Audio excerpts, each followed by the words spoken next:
Welcome to Consumer Connection. My name is Susan Jones, Branch Manager with Fairfax County Consumer Affairs. I have with me today Claudia Vila, Manager, Disability Rights and Resources with the Department of Family Services. Also joining us today is David Simon, Chairperson of the Disability Service Board. Welcome, Claudia and David. Thank you.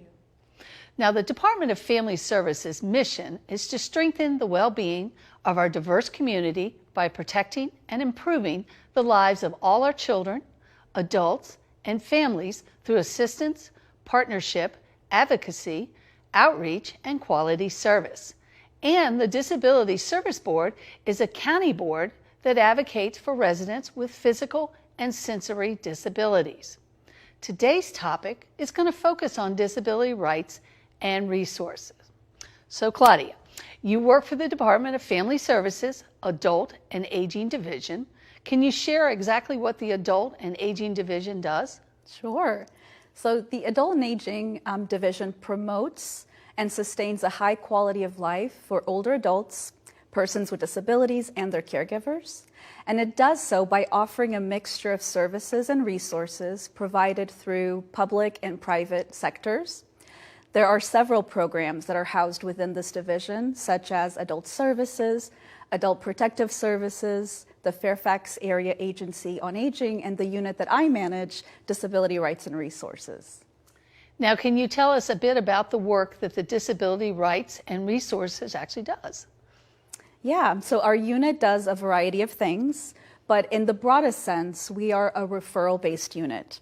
So if you were to call us with a concern related to accessible parking in a shopping center or affordable housing options, we would refer you to the appropriate government agency or local organization who could assist you. And we also provide technical assistance to residents and county staff based on the various disability-related laws, such as the Americans with Disabilities Act and the Fair Housing Act. So what is the most common type of request you received from the community? So the most common call, or the most common calls that we get are regarding housing. Most calls tend to come from individuals who are looking for affordable and also accessible housing. Accessible in the sense that a wheelchair user, for example, could fully navigate the space. In those instances, we would refer the individual to Department of Housing. But sometimes we get calls from individuals who would just like resources or general advice on how to self-advocate, how to ask for a reasonable accommodation request of their landlord. An example of that might be a request for a parking spot closer to their unit on account of their disability. Consumer Affairs also receives their shares of tenant-landlord requests. So, what are some of the ways in which your unit promotes inclusivity in the county? One of our bigger pushes is to promote employment opportunities in county government for individuals with disabilities. Our unit has 2 paid summer internships. One is specifically designed for college students or recent graduates with disabilities, and one is for recent high school graduates or in-high school students. Interns are placed with a county mentor and have the opportunity to gain some hands-on experience, something that they can put on their resume. Our unit also works with them throughout the internship and offers them ongoing training on things such as how to be a self-advocate and ask for a workplace accommodation. We also work on resume building, how to become more confident in public speaking, and a lot more. Wow, sounds like a very great program. So, any other ways in which you promote county employment opportunities for persons with disabilities? Yeah, we also have our annual mentoring day, which we've been hosting for over 10 years now. It takes place every October in recognition of National Disability Employment Awareness Month. And during this event, we host Fairfax County high school students with disabilities. We provide a tour of the government center and various county agencies. And we also put together a mock career fair where students have an opportunity to learn about a wide variety of county jobs, and they get an opportunity to ask questions of those county employees. And it's always a lot of fun and really well received.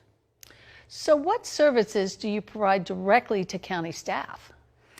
So in addition to providing technical assistance, our unit offers a lot of educational opportunities for county staff. We currently provide a disability education training where we go over the importance of language, using person-first language, and also disability etiquette, such as when you interact with a resident who is deaf and utilizing an American Sign Language interpreter. We also provide a disability equity training where we review the history of the disability rights movement, the intersectionality between disability and other protected classes, and the importance of being mindful of this as we go about doing the work and providing services to the public.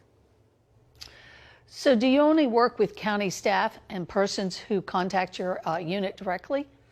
Not at all. In fact, our unit currently has 3 contracts with local nonprofits who provide a variety of disability-related services to our residents, particularly those who are deaf or hard of hearing, as well as residents with brain injuries. And some of those vendors also provide trainings to our staff based on their areas of work and expertise. So there's really ongoing collaboration with a number of external partners throughout the year. And of course, big component of the work that we do within disability rights and resources is to provide staff support to the Fairfax Area Disability Services Board. So you can tell us a bit more about Fairfax Area Disability Service Board. Absolutely. The DSB, as they're generally known, is comprised of 15 volunteers who are appointed by the Board of Supervisors, as well as the City of Falls Church and Fairfax. They are an advisory board, which means that they're tasked with understanding the needs of residents with disabilities and conveying that to the Board of Supervisors. They are specifically tasked with advocating for residents with physical and sensory disabilities, such as deaf, blind, hard of hearing, etc. And David Simon is currently the chair of the DSB. So what are some of the initiatives that the DSB is working on? Well, the volunteer members of the DSB decide collectively on the specific areas in which we try to advocate. We try to focus the advocacy into areas that are both timely and impactful. Some recent examples of current initiatives are partnering with the Office of Elections to create and distribute a flyer describing county resources that are available for persons with disabilities to make voting easier, advocating for the consideration of an amendment to future parking guidelines to protect community access for residents with disabilities, a push for inclusive employment. Interestingly, one of the internship programs that Claudia mentioned actually originated with the DSB, and it was ultimately actualized within the Office of Disability Rights and Resources. And I should mention that, among others, we have initiatives for improving accessibility education for area businesses and improving access to housing for residents with disabilities. So what are some of the ways that you interact with residents? We have a published schedule of meetings, which are typically in the evening on the second Monday of the month, and all of which are open to the public. We also have several upcoming community forums in the works, after which information will be shared with the Board of Supervisors. And lastly, one of the most fun things that we do each year is the presentation of the Martha Glennon Award to individuals and local businesses who promote inclusivity and who have made an impact on the Fairfax County disability community during the prior year. Is there anything else you'd like to share about the work that you do? Yeah, so we have a bi-weekly e-news called Access Fairfax, excuse me, that we encourage everyone to subscribe to. We try to include a variety of topics like county services, local events, legal updates, all related to the disability community. And for those interested, they can subscribe on our webpage, fairfaxcounty.gov/family services/disabilities. For individuals who would like to contact Disability Rights and Resources or the Disability Service Board, how would they do that? Yeah, great question. They can call our Adult and Aging intake line at 703-324-7948, or they can email us at disabilityrights@fairfaxcounty.gov. They can also visit our website to get more information about the work that we do. Our webpage is fairfaxcounty.gov/family services/disabilities. And there you can also find information about the Disability Services Board. Well, Claudia and David, thank you so much for joining us to share such valuable information about disability rights and resources with the Department of Family Services. Thank you for having us. Thank you.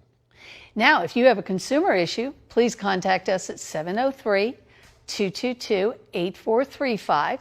You can like us on Facebook at Fairfax County Consumer Affairs, or visit our website at www.fairfaxcounty.gov/cableconsumer.